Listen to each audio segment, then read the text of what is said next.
Morning, guys. Been a long time since I've done a mornings with McDaniel. I think it's been a long time. So if you guys are kind of going, what in the heck is Greg up to? This is something I used to do. I'm gonna commit to doing it at least 2 to 4 times a week in the mornings. It's kind of around the 9 o'clock hour, give or take. This is when I'm going to come on. I'm going to talk about something that's on my mind, kind of some stuff that I'm struggling with, some things that I find inspirational.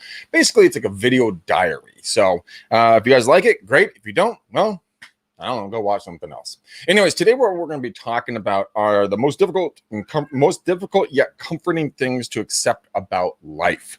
The reason why I'm kind of talking about this, and you're going to hear this little furry terrorist meowing around down around me. Buddy, I'm working. I'm making kitty dollars. Okay. Is because I feel a lot of people are, there's a lot of comparing going on right now that I'm seeing, and I think a lot of people are being a lot harder on themselves than they need to be. And I think so. I said, okay, so what are difficult things, but comforting things that we all can kind of put into our brains and kind of understand. So this is where I went. So here are the 7 things. I have them on my phone. So if you see me looking down, I have them here on my Pinterest. So the first one is everyone is insecure about something. It's not just you. That should hit a little bit hard. I definitely have insecurities. I'd like to lose a little vanity weight. I mean, I'm not trying to lose 1 billion pounds, but I'm definitely trying to lose a little bit of weight. I'm insecure about, different things in my business and, stuff like that. And so sometimes it gets me down. Sometimes I drink too much, and sometimes I, lash out. Sometimes I do a lot of stupid shit because I'm insecure. So when I read this and I'm like, everyone is insecure about something. It's not just you. That resonated deeply with me because it really gave me permission to be not perfect. And we all are trying to be the best version of ourselves. And I get that. And I totally support that. But it's okay to have an insecurity. Number 2, you will never be 100% sure about the decisions you made, but always make a decision because it's better to go back and fix it than never have made one. One of my good friends and I, we used to talk about the fact that, we're going to pass up on those opportunities when you're 80 in the rocking chair. You don't really want to do it. So if you want to go talk to that hot girl or that hot guy, and you're like, oh, are they going to like me? Not going to like me? Just man the fuck up and go talk to the person. If you're like, oh, I don't know if I should, I don't know if I can work with that client. Well, why not? Just go ask them if they want to work with you. Guys, it's just literally asking questions. You know what? If you don't think you can afford something, go ask and figure out how to afford it. It's not you can't. It's just you haven't figured out a way through it yet. So make a decision. Make a strong path forward for yourself because, like it says, you can always go back and fix it. Now, if you're going to go have sex with someone who has HIV, okay, not the best decision. Not sure you can fix that one, okay? Use your rationality. You're a grown woman or man. Number 3, there is always someone better than you. So there's no point to compare. And this is the big thing. Comparison, I think, is one of the deadliest things on earth. And the reason why I think it's so deadly is because when you start comparing yourself against someone else, you immediately put yourself into the seat of I'm not good enough. When in reality, you don't know that other person, what their journey has been. You don't know how much they've bled, sweat, and tears. You don't know what their battle story has been.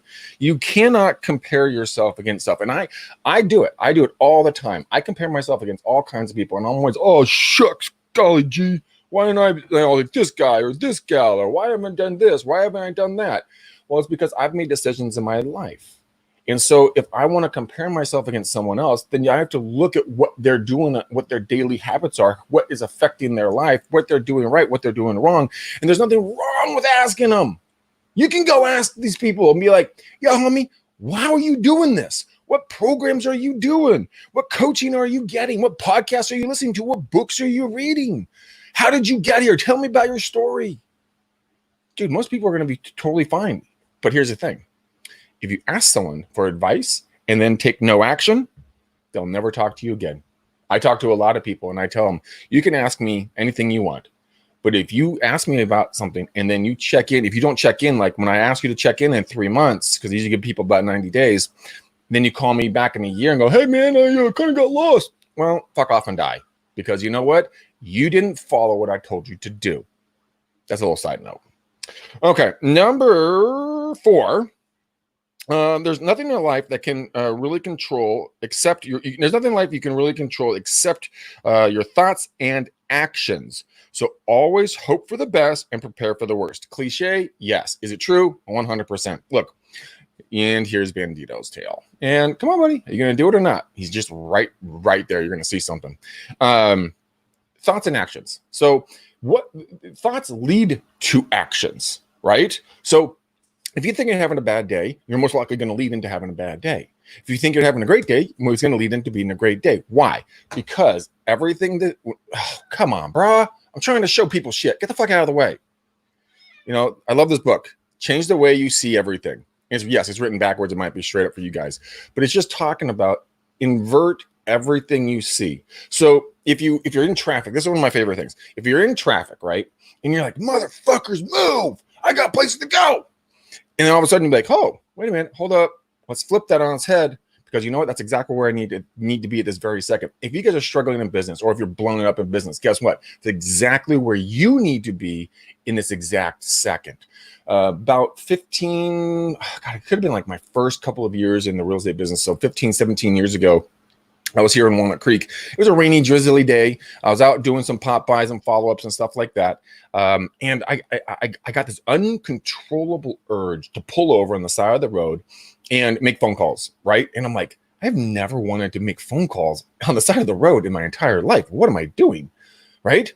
And so I did. I pulled over and 30 plus minutes later, I'm like, okay, time to go. And so I just, driving back, and all of a sudden I see this huge plume of smoke coming from this roadway. And I'm like, what the fuck? And it turned out that there was a construction accident that had taken place. And there was a gas main that the contractors punctured through. It was the biggest fireball, Walnut Creek had ever seen. A bunch of homes were destroyed. People's lives were lost. Actually, a girl that I dated many, many moons ago, like 20 years ago, she was actually near the fire. It almost got her. And I calculated where I would have been, like roughly, and I could have been smack dab in the line of fire of that explosion. So that goes to prove, right? Stop judging and just start being grateful for things. Because you know what? I don't know what to tell you. And that controlled my actions. Well, I really changed my thought on that. So here's this. Number 5. Nothing lasts forever. Things change. People change. And you can change anytime too. Look, guys, people always ask how to be the most successful agent or whatever else. But you have to understand that success is rented, not owned. Success is rented. You're going to be a dominant agent in your marketplace, but at some point you're going to step out of the business. Someone else is going to come behind you and they're going to take the reins. Success is rented. So let's say you're during this pandemic, right? And you're like, gosh, dang it, man. I'm not feeling this anymore. That's okay. Go change your life. Follow a passion. Pick up a hobby. Move to a different state. Change your partner. I'm not advocating divorce. Don't get me wrong. I'm just saying, if shit ain't working, fucking pivot. It's no hit on you. And I've had a really big problem with that. I've always thought of myself being in one career my entire life. My father's been an agent for 48 years. And I'm like, I'm going to be just like him. Well, I want to make a change, guys. A lot of you guys know that. I'm creating training programs. I'm getting on stages more. Well, when they let us back on stages, doing more interviews. I'm heading into the direction of building my EXP team. I'm bringing some absolute dynamite hitters on board with me. I have Glenn Twiddle out of Australia. He's already quadrupled Australia's EXP count. I have my boy Jake with Clever Leads, which, by the way, that system is legit. I got a $1.8 million listing from a cold text message. Never met my client ever. Bingo. Anyways, my point is that I'm adapting and changing. We can't go door knocking. Some people can't do cold calls. So you have to change, right? So look for the pivot. Look for the change. What is going to make you the happiest version of you in your meat suit, for as many days as you're going to be on this planet, right? Just start thinking ahead. It's okay. No matter what you guys choose to do, it's okay. Things change. People change. Nothing remains the same. Number 6, guys, then we'll get to our 7th. Life is not a fairy tale. If you think you ride a unicorn and shit Skittles, well, you ain't all that, okay? And life's not a fairy tale. Trust me, I've learned it. That's why it's always exciting, and you'll never be bored. When's the last time you guys challenged yourself to do something completely out of the norm? My good friend, Miss Stevie Hahn, if she's still here, hope you are, my friend. You know, a number of years ago, I kicked her squarely in the taint because she was scared to do video. Now, if you guys don't know Stevie Hahn, you need to go follow Stevie Hahn because she is an absolute dynamite real estate agent out in Jacksonville, Florida. And she took the reins. She made a change, guys. You know what? It wasn't a fairy tale for her. She was scared to death doing video, but now she's on every single video platform known to man. She's probably going to invent her own video platform, but she's consistent and persistent, and she shows up every single day. And she was willing to go through the fire to get to success. And so many people just want it handed to us. Look, princess, shit ain't fucking always right. All right. Your old Tinkerbell ass gonna sprinkle some dust on some shit and make you a superstar? Bitch, you fucking crazy. I'm not talking to you, Stevie. But all of us think that we're like, oh, I'm a millennial. I'm a Gen X. I'm a Gen fill in the gap. I deserve blank. Fuck you. No, you don't. You don't even deserve tomorrow. You got to fight for that shit, bro. You got to show up. You got to find a way to grind. You got to find a way to be different. You got to find a way to hustle. You got to find a way to bring value. So don't fucking bitch at me if your business ain't going right. You got to go through the fire. You got to, go through the fire and get hardened and then get in there and never stop. And if you stop, well, then they're always looking for greeters at Walmart. And number 7, hard work does not guarantee success. But that's what makes it challenging. Look, princess, just showing up doesn't do shit. You gotta aggressively challenge and change and grow, right? Hard work it's kind of like when I originally got into real estate. I worked really, really hard. I was door knocking 7 days a week. I was doing, probably 100 to 200 phone calls on top of my 6 to 8 hours of door knocking, then writing 5 to 10 handwritten, letters, then doing follow-up calls every single day. It was a grind, but I loved it. Now, because they didn't have social media, they didn't have live video, they didn't have everything that we're doing. Like I'm talking to you guys right now all over the world, right? I couldn't have done that. I could only do phone calls, knocks, letters, pop-bys, and open houses, of course. Imagine now we can do basically digital open houses. We have drone flyovers. We got digital, we got social media, we got Instagram, we have Facebook stories, Instagram stories, IGTV, Facebook Live, LinkedIn, YouTube. Fuck, what else do we got? We got a shit ton more, but think about the opportunity that you have here to work smarter. I work with a couple of companies that I'm creating really interesting, click-worthy, SEO, keyword, heavy, YouTube videos that are going to create buyers. I'm working with my brother's company called Likely.ai. They have the patented algorithm to identify who the most likely sellers are in different markets in the next up to 90 days, and then you can go in there and nurture them using clever leads, using cold text, email, social media, landing pages. I mean, you can spread such a wide net now by working smarter versus harder that you shouldn't have to be busting your nuts every single day. You should be able to take some time, go work from the beach, go sit by the pool, go sit at a park. I was doing a video the other day for YouTube, and I was at a park called Heather Farms. Look it up. It's awesome. They have riding arenas. They have a giant pond. They have geese coming out of your ears, a dog park, a fishing pond, botanical gardens, volleyball courts, swimming pools, skate park, tennis courts, baseball fields, soccer fields, play gyms. You get the point, right? And I was in the middle of the day, and I was just out there. I was doing some vlogging for the YouTube. God, I sound old. For YouTube, and I just saw all these people, man, all these people just sitting out enjoying life. And I'm like, with all the technology, with this thing right here, I could work from anywhere, but I'm old school minded. I got a butt in seat here. Why? Grab the laptop, get the smartphone, get out there, guys. Go out and enjoy life. Go to the ocean if you're near the ocean, and go to the hills wherever you can get reception. Start enjoying life. COVID has given us a real gift. Is it a little bit different? Yes. Are we adjusting? 100%. Do we like it all? No. But you know what? It's given us the freedom of autonomy. We can do whatever we want, be whoever we want, work from wherever we want, as long as we're not snuggled up, too close to people, social distance and all that fucking horse shit. But, it's something we got to do right now, keep everyone safe and healthy. But you could invent yourself. And like, do you ever wonder why I'm always wearing shit like this? Well, one, I don't like wearing suits. Okay. But I'll be honest with you. But two, I've turned myself into a walking billboard because people always ask me, Zillow killer? What is that? And I have an opportunity to talk to them and explain and move forward. And then like, I've got curb appeal. I'm like, what do you do? I'm like, I'm a real estate agent. I had a gal. Where's that? Here it is. So I'm at Safeway, which is like Publix or, whatever your supermarket is. And I'm wearing basically this whole getup right here. Right. And the checker goes, I want to buy something. And I'm like, what? She's like, my husband and I want to buy something. I'm like, oh, okay, well, cool. Give me your information. Bam, bitches.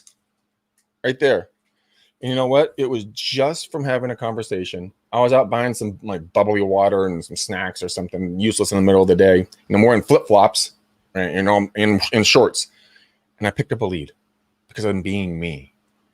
Have you ever asked yourself who your true authentic self is? Have you ever honestly said, God, who am I really? Like, if I could wake up every day and just be me, what would that look like? Because I asked myself that. And guess what? I have about 40 to 60 custom dress shirts in that room. Do I wear them? Nope. Those are thousands of dollars of shirts.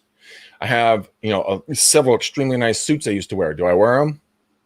Not unless someone's getting married or I'm going to a funeral. Okay. And still that shit makes my fucking neck itch. But what I decided is, who am I going to show up and be? And so I decided, you know what, Greg? And I'm not balding. Even you guys think I'm always wearing hats. All the bald dudes wear hats. No, I'm not balding. I got a thick head of hair. Okay. But I'm lazy as shit when it comes to doing hair. Such a pain in the ass. So I'm like, who do I want to be? I'm like, I want to wear baseball hats. I want to wear t-shirts that are funny, that talk about what I do for a job. I want to wear shorts, and I'll either wear Vans or flip-flops. That's me. Let me tell you a little story. Last summer, just around this time, I went into a past client of mine I hadn't seen in about 16 years, showed up as myself, and I told him, hey, Willen, I'm going to be super casual, probably flip-flop shorts and a t-shirt and a hat. Is that cool? She's like, yeah. Showed up, $2 million listing. Then helped him buy a $1.35 million listing. Then we listed his property in the South Bay. Well, we're going to list it. We got to work with the tenants for about another $1 million to $1.1 million. And then he's going to go buy another $1.3 million investment property. So I showed up as myself and I gave him permission to be his true self. And then again, a little later last year, an online lead, great guy, love Jeff, super cool dude. Big ass 5-acre parcel in Danville. It can be subdividable, the whole 9 yards. $5 million listing, guys. I showed up with a t-shirt, jeans, Vans, hat. No, wait, I didn't do it in a hat. I actually put gel in my hair for that one. But you know what? I showed up with myself and we walked the lot. I said, I'm going to run some numbers, get back with you next week. He said, okay. Called him back next week, said, when can we meet, Jeff? He's like, come to my office. So I showed up at his office. Same get up. T-shirt, jeans, Vans. I did put gel in my hair. And we sat there. We chatted back and forth, kind of just chatted about just cars and guns and ranching and shit like that. Because I grew up on, my grandparents had a 95-acre ranch in Salinas. And I said, well, Jeff, in a perfect world, when would you like to get this property on the market? He goes, yesterday. I said, awesome. I'm gonna have my assistant. Well, not my assistant. Sorry, Eileen, if you're watching. My team manager send over the contract. We'll get you listed. We'll get the whole process started. Stood up, shook his hand, walked out the door, took myself to a lunch, bought myself a big fucking beer because I just took a $5 million listing in jeans because I told him I was going to show up and I gave him permission to be him. Start doing that, guys. Okay. All right. I have rambled for about 20 minutes. I think that might have been really loud in your ears. Josh Bryan, Miss Stevie, you're here. John, yes, very true. Appreciate it, my friend. John, that was the first agent's predictable tagline.